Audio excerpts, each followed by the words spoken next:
Welcome to Dee's Kitchen and Woodworking. We are working on making birdhouses today. This particular one is not quite put together yet, but that's the sample of what we're working on. So my friend Nan's here today, and we are going to mark out one of these for each of us. So come a little closer. We will mark the top piece at 15 inches. I already have mine marked. Okay, so 15. And then we will draw a line across with our square. The next piece is 9.5 from that line. And these are a little long, which is fine for the hangover on the birdhouse. This one here is going to be this piece right here, the top. And that will be a 45. So write 45, Nan, on yours so we don't screw that up. We have to cut that at a 45 degree when we go out to the garage. And then we need 8.5. Are we gonna put a line across? Yeah, you can, sure. 8.5 for the next one, and that will just be a straight cut. Yep, sorry, I was jumping the gun here. So we'll get our, that's a 45. The 8.5 is gonna be a little bit long. It doesn't have to be perfect on that because that is gonna be the bottom piece here. And we will trim that to fit this later when we actually put it together. Like this one's a teeny bit long. I'm gonna have to, yeah, it's just a hair long. So that won't have to get trimmed up. That's why it's not put together yet. 8.5. 8.5, yep. And then, after that, it's a little trickier now. Go ahead and draw your line if you want, because then we get tricky. Then we go with angles. Oh. That'll be next. You'll have to flip that thing. So then we want a 10 3/4, and I'll probably end up on the wrong side of the line here, or the board. I'll actually do it on both sides just because I know something will end up funny here. 10 3/4. Yes. And then we have to, I have to turn this again because I don't know what am I doing here. My angles are, okay, there we go. So then I have to flip my square like so and get at that point and get that and then How flip come I it. don't have that? You're gonna, yeah, right now. And then we're gonna flip it here in the same thing, and we should be matching point to this point or pretty darn close. And if not, it's not the end of the world. So see how you get in a triangle. Oh, okay. Yeah, my pencils aren't very good. Show Nan's there, yep. And then flip it, the flip-flop, like a flip and a flop. Like Son Price is Right, flip-flop. Okay. There's that game, flip-flop. And then keep it nice and, yep. Reba, go lay down.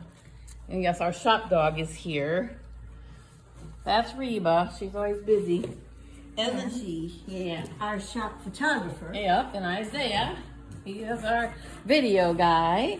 So then we will do the same thing, flip your flip-flop and do another one because we need two. We need the front one with the hole, the face one, and one for the back. And now you're just going to use it, touch there, and then wherever it ends up because it will be the 45. So, let's see. I know, right? I think that. I think, there you go. And I got mine here too. And like that. So there we have our two. And then the rest of this board is extra. So what I end up doing is, if I'm gonna make a bunch of these, I end up keeping it going with my flip and flop to use these so I don't waste that big chunk. I'll just make a whole bunch of those and then I'll get my square pieces out later of the next board. So we will go to the shop and chop all of these and then we will be back later. Thanks. Okay, we are out here in my husband's messy garage and we are chopping. We love the chop saw because it works great for all of my little projects. So a quick cut. And there's our gaps. Nan hold those. And Now, is that going to be the 45? this is going to be the 45. So what I do is I spin this to the 45 and I cut this, which I forgot to mark this higher up here. This is how I do it. Not that this is probably the best way to do it, but this is how I do it. Right on my edge there. And I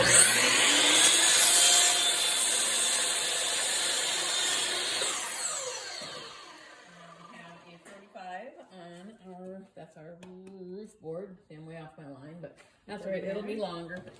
We're gonna skip this one right at the moment because we have to get these ones out, and I believe we do this. so we will get I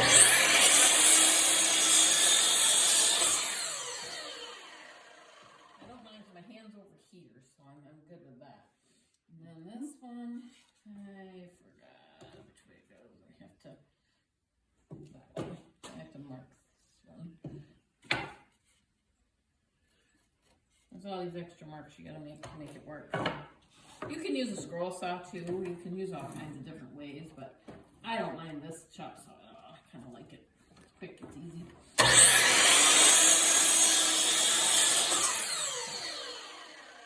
That one, I will cut that straight one off in a minute. Now what I do to make sure this works, I just do it this way. Even I ignore my lines because it might be a little bit different. And then I just check it and see where I'm at. Make it fit. I'm going to use tape. Move that one out of the way. Let's do. And they should be perfect, or at least pretty close, I would think. And then this is all the extra board, which we can use for, like I said, something else. It doesn't go to waste around here. Okay. And we'll flip this back to So now we're back to mine. Yeah, I'm going to do a quick cut on this one. So this roof is done. So now we have our whole stack of pieces here. And that's it. We go back to building. All right, we'll see you in a bit in the house. Okay, we have all of our pieces. We brought back in top, bottom, two sides, our backboard. We mark up 1 3/4 inch. Come on up, bud. And I'm gonna sneeze all this cedar. We're just using cedar pickets for this. So 1 3/4, and that's where we're going to start putting these. The back one we're gonna put flush. I'm making the front over here.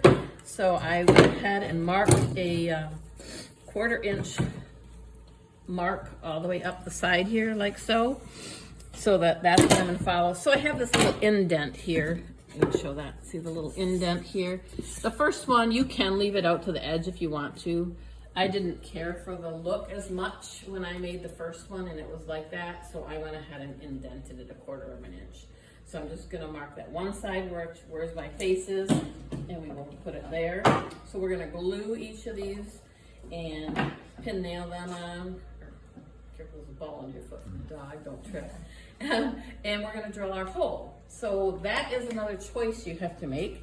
These will work 1.5 to 2 inch for bluebirds, whatnot. And we are gonna go down to today to 1 1/8. We're gonna try and get some wrens or chickadees. So we're gonna go a little bit smaller today on our hole. So you can just kind of eyeball where you want it. I'm just guessing. I'm gonna probably just go right around that area. I'm not gonna do any fancy measurements, and we'll drill our holes and then we will show you when we get it all put together. Thanks. Okay, we have our holes drilled. Like I said, we're going 1 1/8, so we're going a little smaller on these ones. So we're gonna inset at our line. So I glued it, I'm holding it there, and then we're gonna run some nails up the side here and hope we don't miss. And we'll just keep doing that all the way up. And then same with the other one. And then we'll show you when we get it all put together. Thank you. All right, we have our houses all finished. Nan finished hers, she left. So we're just showing you ours. We went ahead and put a few ventilation holes around on the front, one on the bottom, kind of drainage, a few on the back. So hopefully, and we left a little gap here when we screwed the bottom on so that it would have more ventilation through there. Drilled a couple holes in our board to hang it onto the wall so we can put some screws in there and screw it right to a post like so. And our other one here, our white one that I painted white, and I didn't screw the bottom onto that one yet. So those are our new little houses that we're making for our chickadees and wrens and everything. Thanks for stopping by Dee's Kitchen and Woodworking. Have a great day.